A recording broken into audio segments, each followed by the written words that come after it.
ইন্ডিয়াতে যেটা দেখি সেটা হচ্ছে সবচেয়ে কম হচ্ছে কাচের জিনিসগুলো, যেটা আমাদের দেশে অনেক বেশি দাম।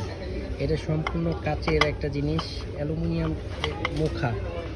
এটা আপনি ধরেন ইউজ করলে 2010-15 বছরে কিছু হবে না, মাত্র 69 রুপি।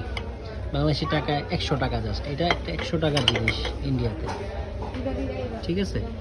তারপরে আরেকটা জিনিস দেখে আপনাদেরকে, 159 টাকা। ধরেন বাংলাদেশি টাকা 180 টাকা, 200 টাকার উপরে। কত বড় একটা ট্রান্সপারেন্ট মুখে, অ্যালুমিনিয়াম প্লাস গ্লাস মিক্সড। এটা মাত্র 159 টাকা। প্রতিটা জিনিসের দাম অনেক কম।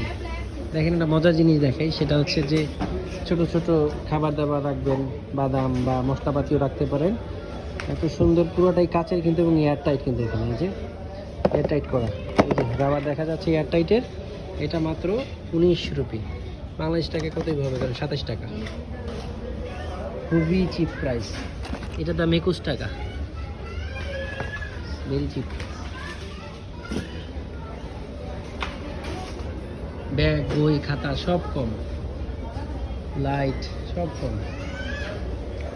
কি তুলেন?